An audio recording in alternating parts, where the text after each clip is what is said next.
ଅତି ସହଜ ଉପାୟରେ ବନିକି ରେଡ଼ି ହେବ ଆଉ ଦେଖିବେ ଭୋଜି ଭଳି ହିଁ ବାସ୍ନା ହେବ। ଆପଣମାନେ ଯଦି ଏଇ କୁର୍ମାକୁ ଥରେ ବନାଉଛନ୍ତି ଦେଖିବେ ବାରମ୍ବାର ବନେଇବେ, ସମସ୍ତେ ହାତ ଚାଟି ଖାଇବେ। ତ ଚାଲନ୍ତୁ ଲେଟ୍ ନ କରି ରେସିପିଟି ପ୍ରସ୍ତୁତ କରିବା। ନମସ୍କାର, ଜୟ ଜଗନ୍ନାଥ ପାଇଁ ଝିଲି କୁକିଂକୁ ଆପଣମାନଙ୍କୁ ଅନେକ ଅନେକ ସ୍ୱାଗତ। ପୋଟଳ କୁର୍ମାକୁ ବନେଇବା ପାଇଁ ପ୍ରଥମେ ଚାଲନ୍ତୁ କିଛି ପନିପରିବା କଟିଂ କରିବା। ତ ପ୍ରଥମେ ଗୋଟେ ବାଉଲରେ ପାଣି ନେବା, ସେଇଥିରେ ଆମେ ଏଡ୍ କରିଦେବା ପୋଟଳକୁ ଏଡ୍ କରି ଭଲସେ କ୍ଲିନ୍ କରି 2ରୁ 3 ଥର ଟିକେ ଧୋଇଦେବା। ଧୋଇ ସାରିବା ପରେ ନିଜ ମନପସନ୍ଦ ଅନୁସାରେ ଆମେ ପୋଟଳକୁ କଟିଂ କରିବା। ଆପଣମାନେ ତ ଅନେକ ଥର ପୋଟଳ କୁର୍ମା ବନେଇ ଖାଇଥିବେ, କିନ୍ତୁ ଏମିତି ଷ୍ଟାଇଲରେ ବନାନ୍ତୁ, ଦେଖିବେ ମାନେ ଭୋଜି ଭଳି ହିଁ ବାସ୍ନା ହେବ ଆଉ ବାସ୍ନାରେ ପୁରା ଘର କମ୍ପି ଉଠିବ। ଏତେ ସ୍ୱାଦିଷ୍ଟ ଲାଗିବ କି ଫ୍ରେଣ୍ଡସ୍, ଯେବେ ବି ପୋଟଳ ଆଣିବେ ନା ଏହି ରେସିପିଟା ହିଁ ବନେଇବା ପାଇଁ ପସନ୍ଦ କରିବେ। ତ ଆଶା କରୁଛି ଆଜିର ଭିଡ଼ିଓଟି ଆପଣମାନଙ୍କୁ ପସନ୍ଦ ଆସିବ। ତ ଫୁଲ୍ ଭିଡ଼ିଓକୁ ୱାଚ୍ କରନ୍ତୁ, କେମିତି କ'ଣ ବନୁଛି ଜାଣିପାରିବେ, ଇଜିଲି ପ୍ରସ୍ତୁତ କରିପାରିବେ। ପ୍ରଥମେ କ'ଣ କରିବେ ନା ଆମେ ପୋଟଳକୁ କଟିଂ କରିବା। ତ ନିଜ ମନପସନ୍ଦ ଅନୁସାରେ ଏଠି କଟିଂ କରିପାରିବେ ଆଉ ଛୋଟ ବଡ଼ ପିସେସ୍ରେ ଆପଣମାନେ କଟିଂ କରିପାରିବେ। ତ ଦେଖନ୍ତୁ ଏଇଭଳି ପ୍ରୋସେସ୍ ଟିକେ ଟିକେ ମୁଁ ଏଠି ମୋଟା ରଖିଛି ପୋଟଳଟାକୁ ଆଉ କଟିଂ କରିଛି। ଯେହେତୁ ଆମେ ଭୋଜି ଷ୍ଟାଇଲରେ ବନେଇବା ତ ଟିକେ ବଡ଼ ବଡ଼ ପିସେସ୍ରେ ମୁଁ ଏଠି ପୋଟଳଟାକୁ ଏଠି କଟିଂ କରିଛି। ଆପଣମାନେ ଚାହିଁଲେ ଛୋଟ ଛୋଟ ପିସେସ୍ରେ ବି କଟିଂ କରିପାରିବେ ଆଉ ଯେମିତି ମନପସନ୍ଦ ଆପଣମାନଙ୍କୁ ପୋଟଳ କଟିଂ କରନ୍ତି ସେଇଭଳି ପ୍ରୋସେସ୍ରେ କଟିଂ କରିପାରିବେ। ଏଠି ଦେଖନ୍ତୁ ମୁଁ ଗୋଲାକାର ସେପ୍ରେ କଟିଂ କରିଦେଲି। ତାପରେ କ'ଣ କରିବେ ନା ଏଥିରେ ମୁଁ 3ଟି ହିଁ ଆଳୁ ଏଡ୍ କରୁଛି। ଆଳୁକୁ ବି ଏବେ ଆମେ କଟିଂ କରିଦେବା। ଆଳୁର ଚୋପାକୁ ଏଠି ମୁଁ ବାହାର କରିଦେଇଛି। ଆଉ ଏଇଠି ଆପଣମାନେ ଚାହିଁଲେ ଆଳୁ ସିଝା ଆଳୁ ବି ଏଡ୍ କରିପାରିବେ, କିନ୍ତୁ ମୁଁ କଞ୍ଚା ଆଳୁଟାକୁ ହିଁ କଟିଂ କରୁଛି। ତ ଦେଖନ୍ତୁ ଏଠି ମୁଁ ସବୁତକ ଆଳୁକୁ ସେମ୍ ପ୍ରୋସେସ୍ରେ ଏଠି ମୁଁ କଟିଂ କରିଦେଲି ଆଉ ପୁରା ଯେମିତି ତରକାରୀ ପାଇଁ କଟିଂ କରନ୍ତି ବା ଆଳୁ ଝୋଳ ପାଇଁ କଟିଂ କରନ୍ତି ସେଇଭଳି ପ୍ରୋସେସ୍ରେ ହିଁ କଟିଂ କରୁଛି। ତ ଆଳୁକୁ କଟିଂ କରିସାରିବା ପରେ ଟିକେ 2ରୁ 3 ଥର ଟିକେ ଭଲସେ କ୍ଲିନ୍ କରି ଧୋଇକି ସାଇଡ଼୍ରେ ରଖିଦେବା।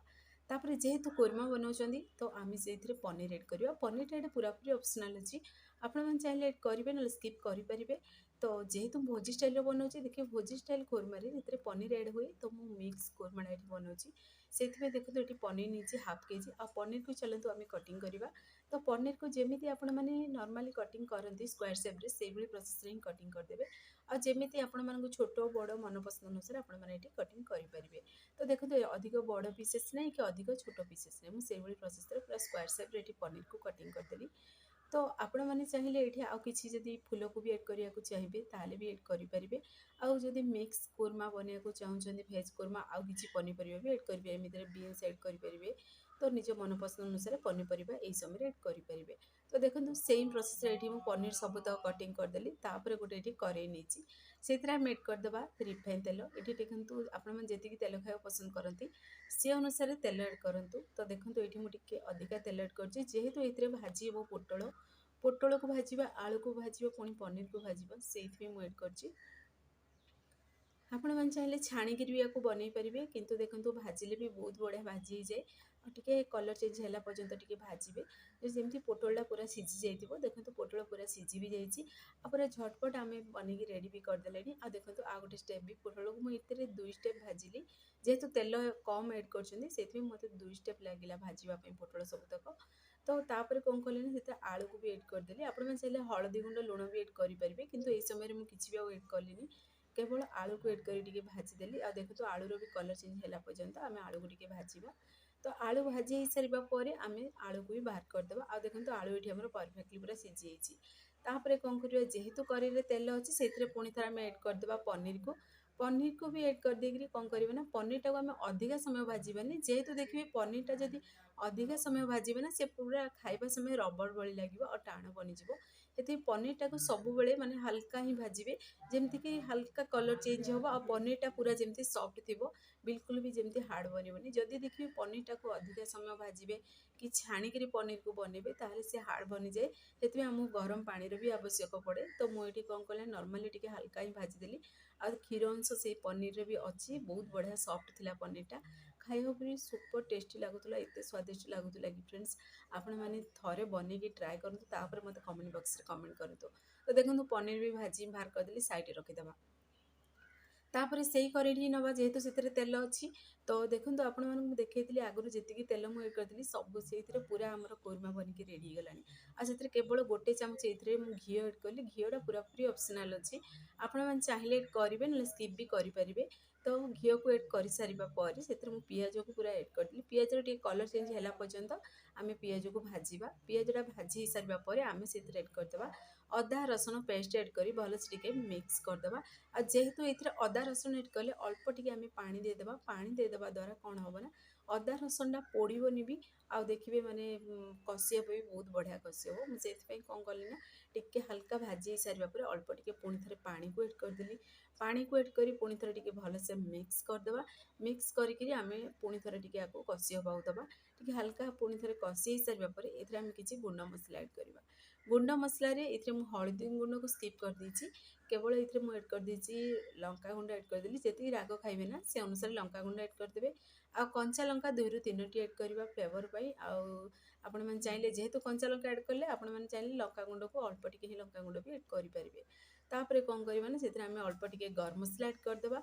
आ मु पुणी थरे अल्प टिके एड कर देछि गरम मसला ता सहित अल्प टिके चिकन मसला भी एड कर देली। आ अल्प टिके पानी दे देली। जेहेतु एथिरे आमे सुखा मसला एड करले जेमति मसलाटा पोड़ी न जिवो सेतमे अल्प टिके पानी जदि सेतरे आमे एड कर देबा ताले देखिबे से बटा मसलार भी स्वाद आसीबो। तापरे पुणी थरे टिके भलसे आको मिक्स कर देबा। आ देखंतु पूरा कलर चेंज होला पर्यंत कसिबे। आ जेमति चारिट साइड पूरा तेल देखा होची से पर्यंत कसिबे। तो देखिबे मसलाटा परफेक्टली कसी हिथिबो। तापरे कोन करबा ना एथिरे स्वाद अनुसार दे देबा लूण। लुण जेतिकी आपण मैंने तरकारी बनवाक चाहिए बा जेतिकी झोल रखा चाहिए से अनुसार लुण को एड करदे। जदि यही समय लुण कम अधिक लगुच आपने आगु टेस्ट करेंगे लुण एड करेंगे। तापर भलसे टिके मिक्स करवा अल्प टिके आम चीनी एड करवा। जेहेतु देखिए चीनीटा एड करवा द्वारा कौन हम ना सी राग को आ मसला जेहेतु ये सब एड करे सब जिन टिके हल्का माने स्वाद को बढ़ी देता है टिके मेंटेन कर से एड करदे अल्प टिके चीनी।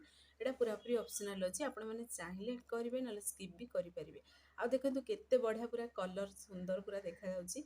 आ बहुत बढ़िया बास्ना भी होतला पूरा घर कंपी उठुची। आ देखो एठी मु बटा मसला ऐड करछि। बटा मसला रे इथरे मु बाटी दिली पियाज टमाटो आ पड़ी काजू को मिक्सर ग्राइंडिंग कर दीजिए किंतु भाजी टे ग्राइंडिंग करछि। टिके देखिए पियाज टमाटो काजू टिके हल्का भाजी देबे तापर मिक्सर ग्राइंडिंग कर देबे। ग्राइंडिंग कर सारिबा परे आमे कोन करबा ना आको एबे इथरे ऐड कर दबा। ऐड करी अल्प टिके आमे पानी को दे दबा। तो पानी को दे सारिबा परे पुणी थरे टिके भलसे मिक्स कर दबा। आपण मन चाहिले मगज भी एथिरे बाटी परिबे भाजिगिरी। तो मु केवल एथिरे टमाटो पुणी पियाज काजू को ही भाजिछि। तो भाजिबा समय आपण मन को देखै पालिनी सेति मु दुखित। किंतु आपण मन जदि बनाउछथि ए रेसिपीटा ताहले आपण माने सेथिरे टमाटो काजू पियाज मगज जहाँ भी बाटी परिबे आ नड़िया भी एथिरे ऐड करिवे ना बहुत बढ़िया लागे खाइबा पई। तापरे देखंतु मसलाटा कषि सारिबा परे आमे सेथिरे आलू पोटल को ऐड कर देबा। पुणी थरे टिके भलसे आको मिक्स करी टिके कषि दबा। तो आपको पूरा 5 मिनट पर्यंत आम कंटिन्यू आपको स्लो आंच टे कषि हवा दबा। जमीक देखिए ए पोटल आलू लुण को जमी एब्जर्व कर खाया पूरा स्वादिया लगे। तो पूरा 5 मिनट पर्यंत आलू पोटल को कषि दी। तापर कौन करवा से ऐड करदे आम पनीर को भी ऐड करी पुणी थे टे भलसे मिक्स करदे। पनीर को आलू पोटल सहित मिक्स कर ऐड कलिनी ये पनीरटा जेहेतु सॉफ्ट अच्छी पूरा गुंड हो से टिके ध्यान देवे। आ पुणी थे पनीर को ऐड कर सारिबा परे आ 2 ରୁ 3 मिनट पर्यंत आम कषा। आपण मैंने जी झोल रखा चाहिए ना से अनुसार ये झोल रखिपारे। आते चाहिए आपण मैंने कषा बन भी खाइबे ना ताहले भी देखिए बहुत स्वादिष्ट लगे। रुटी देखिए एत स्वादिष्ट लगे कि फ्रेंड्स माने 2 पट बदल 4 पट रुटी खाइबे बहुत बढ़िया लगे खाइबापी। आ कि मो गोटा मसला कौन कली हल्का भाजी देकी गुंड करके ऐड करछि। तो यहाँ पूरापूरी ऑप्शनल अच्छी किंतु जेहेतु जदि कोरमा बनाउछथि ताहले ए मसलाटा निहाती घरे बनईकरी ऐड करतु। देखिए पूरा फ्लेवर तार बहुत बढ़िया आसे आ पूरा सुपर टेस्टी लगे। मसलाटा को ऐड कर सारिबा परे आमे भलसे टिके मिक्स करदबा। तापर आमे गरम गरम पानी ऐड करिबा। तो गरम पानी भी ऐड करि परिबे आपण माने क्षीर भी ऐड करि परिबे। तो ये देखंतु क्षीरटा पूरापूरी ऑप्शनल अच्छे मु क्षीर ही ऐड करदेली। जेहेतु कोरमा रे देखिए माने अल्प टिके जदि क्षीर ऐड करदेबे नले जदि सर ऐड करिवे बाटिकी ताहले देखिए टेस्ट को बढ़ी देई थाए। सेथिबे गरम गरम पानी भी ऐड करि परिबे आ क्षीर भी ऐड करि परिबे। जेहेतु मो पाखरे क्षीर थिला एठी सिजा क्षीर ही मु ऐड करछि तो मु क्षीर ऐड करदेली। आ जेतिकी आपण मानकु झोल दरकार से अनुसार ऐड करिवे आ क्षीर पानी मिक्स करि भी ऐड करि परिबे।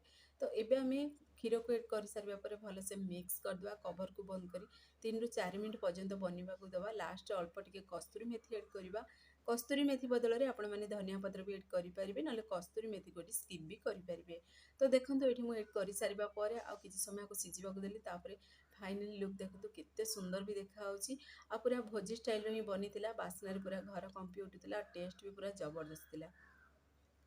तो बनी सारिबा परे जदि आपण माने ढाबा कि रेस्टोरेंट स्टाइल रो बनियाको चाहुचंदी कि होटल स्टाइल रो बनियाको चाहुचंदी फ्लेवर दबा पई ताहले कोन करिवे ना एठी जळुथिबा कोइला को तापरे सेतरे गोटे गिन्नारे रखिदेबे सेतरे अल्प टिके तेल कि घिओ सेतरे एड करदेबे ताहले देखिबे तार स्मोकिंग फ्लेवरटा देबे ना बहुत बढ़िया बास्ना हुए तो माने आरे कोरमार टेस्ट को ही बढ़ी देइथाय बहुत बढ़िया लाଗୁଥିଲା ମୁଁ ଅଳ୍ପ ଟିକେ କଣ କଲି ତା ଉପରେ ତେଲକୁ ଏଡ୍ କରିଦେଲି ଆଉ କଭରକୁ ବନ୍ଦ କଲି 2 ରୁ 3 ମିନିଟ୍ ପର୍ଯ୍ୟନ୍ତ ତାର ଫ୍ଲେଭରକୁ କୋରମାରେ ମୁଁ ରହିବାକୁ ଦେଲି ତାପରେ ମୁଁ କଭରକୁ ବାହାର କରି ଦେଖଉଛି ଦେଖନ୍ତୁ ଫାଇନାଲି ଆମ ରେସିପିଟି ବନିକି ରେଡ଼ି ହେଇସାରିଛି ତ ଆପଣମାନେ ବି ଘରେ ଆକୁ ଟ୍ରାଏ କରନ୍ତୁ କେମିତି ଲାଗିଲା କ'ଣ ଆପଣମାନଙ୍କ ଅନୁଭୂତି ମୋ ସହିତ ସେୟାର କରନ୍ତୁ ଆଉ ଯଦି ଆପଣଙ୍କ ପାଖରେ କୋଇଲା ନାହିଁ ତାହେଲେ ଅଳ୍ପ ଟିକେ ଡାଲଚିନିକୁ ଯଦି ତାକୁ ପୋଡ଼ିଦେବେ ସେ ଅଙ୍ଗାର ବନିଯାଏ ସେଇଥିରେ ଆପଣମାନେ ଘିଅ କି ବଟର କି ତେଲ ବି ଏଡ୍ କରି ଆପଣମାନେ ତାର ଫ୍ଲେଭରଟା ଦେଇପାରିବେ ତ ଦେଖନ୍ତୁ କେତେ ବଢ଼ିଆ ପୁରା ବନିକି ରେଡ଼ି ହେଇଛି फ्रेंड्स ଆପଣଙ୍କୁ ଯଦି ଭିଡ଼ିଓଟି ମୋର ପସନ୍ଦ ଆସିଥିବ ସାଙ୍ଗମାନଙ୍କୁ ସେୟାର କରନ୍ତୁ ଲାଇକ୍ କରନ୍ତୁ ଚ୍ୟାନେଲ ଯଦି ନୂଆ ଅଛନ୍ତି ତାହେଲେ ଚ୍ୟାନେଲକୁ ମୋର ସବସ୍କ୍ରାଇବ୍ କରିଦିଅନ୍ତୁ ବେଲ୍ ଆଇକନ୍କୁ କ୍ଲିକ୍ କରିଦିଅନ୍ତୁ ଯାହାଫଳରେ ମୋର ସବୁ ଭିଡ଼ିଓ ନୋଟିଫିକେସନ୍ ପ୍ରଥମେ ଆପଣମାନଙ୍କୁ ପହଞ୍ଚିବ ମୁଁ ଏମିତି ଭିଡ଼ିଓ ନେଇ ଆସିବି ଆପଣମାନେ ଦେଖିକି ଘରେ ଏହାକୁ ନିହାତି ଟ୍ରାଏ କରନ୍ତୁ ଆଉ ଯଦି ଫେସବୁକ୍ ପେଜ୍ ଦେଖୁଛନ୍ତି ତାହେଲେ ଫେସବୁକ୍ ପେଜ୍ ମୋର ଫଲୋ କରନ୍ତୁ ଇନଷ୍ଟାଗ୍ରାମରେ ଦେଖୁଥିଲେ ଫଲୋ କରିବାକୁ ଜମାରୁ ଭୁଲନ୍ତୁନି ତ ଦେଖନ୍ତୁ ଆମର ପୋଟଳ ଆଳୁ ପୁଣି ପନିର କୁର୍ମା ବନିକି ରେଡ଼ି ହେଇସାରିଛି ଆଉ ପୁରାପୁରି ସୁପର ଟେଷ୍ଟି ବନିଛି ପୁରା ଲଟପଟିଆ ବନିଛି ଆପଣମାନେ ଦେଖିକି ଜାଣିପାରୁଥିବେ କେତେ ସ୍ୱାଦିଷ୍ଟ ବନିଥିବ ଏତେ ପୁରା ବାସ୍ନା ହେଉଛି ଯେ ମାନେ ଆପଣମାନେ ବନେଇଲା ମାନେ ସାହି ପଡ଼ିଶା ବି ଆପଣମାନଙ୍କୁ ରେସିପି ପଚାରିବେ ଏତେ ବଢ଼ିଆ ଗୋଟେ ସ୍ୱାଦିଷ୍ଟ ରେସିପି ବନିକି ରେଡ଼ି ଅଛି ଆଉ ଆପଣମାନେ ଦେଖିକି ଜାଣିପାରୁଥିବେ କ୍ୟାମେରା ସାମ୍ନାରେ ଦେଖଉଛି କେତେ ସ୍ୱାଦିଷ୍ଟ ଇଏ ବନିଥିବ ତ ପୁରାପୁରି ଭୋଜି ଷ୍ଟାଇଲ୍ର ହିଁ ବନିଥିଲା କୋର୍ମା ରେସିପିଟି ତ ଆପଣମାନେ ଏମିତି ତରିକାରେ ଥରେ ଟ୍ରାଏ କରନ୍ତୁ ଆପଣମାନଙ୍କ ଅନୁଭୂତି ମୋ ସହିତ ସେୟାର କରନ୍ତୁ ତ ଫାଇନାଲି ଆମ ରେସିପିଟି ବନିକି ରେଡ଼ି ହେଇସାରିଛି ତ ସେ ପର୍ଯ୍ୟନ୍ତ ରହୁଛି ପୁଣି ଏକ ନୂଆ ରେସିପି ନେଇ ଆସିବି ନମସ୍କାର ଜୟ ଜଗନ୍ନାଥ।